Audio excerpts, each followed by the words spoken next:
ದಿನದ ಸೌದಿ ಪ್ರವಾಸದಲ್ಲಿದ್ದಂತ ಪ್ರಧಾನಿ ನರೇಂದ್ರ ಮೋದಿ ಭಾರತಕ್ಕೆ ವಾಪಸ್ಸಾಗಿದ್ದಾರೆ. ಸೌದಿಯಿಂದ ಆಗಮಿಸಿದ್ದಾರೆ ಪ್ರಧಾನಿ ಮೋದಿ. ಕೆಲವೇ ಕ್ಷಣಗಳಲ್ಲಿ ಹೈ ವೋಲ್ಟೇಜ್ ಮೀಟಿಂಗ್ ಅನ್ನ ನಡೆಸಲಿದ್ದಾರೆ ಮೋದಿ. ಭದ್ರತಾ ಸಂಪುಟ ಸಮಿತಿ ಜೊತೆ ಪ್ರಧಾನಿ ಮೋದಿ ಸಭೆ ಇದೆ. ತಮ್ಮ ನಿವಾಸದಲ್ಲಿ ಸಭೆ ಕರೆದಿದ್ದಾರೆ ಮೋದಿ. ಕಾಶ್ಮೀರ ಘಟನೆಯ ಬಗ್ಗೆ ಮಾಹಿತಿಯನ್ನ ಪಡೆಯಲಿದ್ದಾರೆ.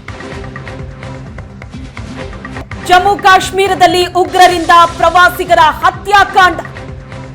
ಪಹಲ್ಗಾಮ್ ಹತ್ಯಾಕಾಂಡದ ಮಾಸ್ಟರ್ ಮೈಂಡ್ ಸೈಫುಲ್ಲಾ ಕಸೂರಿಯ ಭಾರತ ವಿರೋಧಿ ಸೈಫುಲ್ಲಾ ಕಸೂರಿಯಿಂದ ಸಂಚು ನಡೀತಾ. ಲಷ್ಕರ್ ಎ ತೊಯ್ಬಾ ಉಪಮುಖ್ಯಸ್ಥ ಸೈಫುಲ್ಲಾ ಕಸೂರಿ ಈತನೇ ಈ ಹತ್ಯಾಕಾಂಡದ ಮಾಸ್ಟರ್ ಮೈಂಡ್.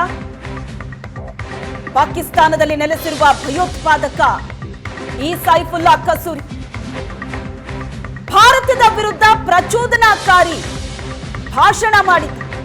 ಕಳೆದ ಫೆಬ್ರವರಿ 2ರಂದು ಪಾಕಿಸ್ತಾನದ ಖೈಬರ್ ಪಖ್ತೂನ್ಖ್ವಾದಲ್ಲಿ ಈತ ಪ್ರಚೋದನಾಕಾರಿ ಭಾಷಣವನ್ನ ಮಾಡಿದ್ದ. ಫೆಬ್ರವರಿ 2, 2026ಕ್ಕೆ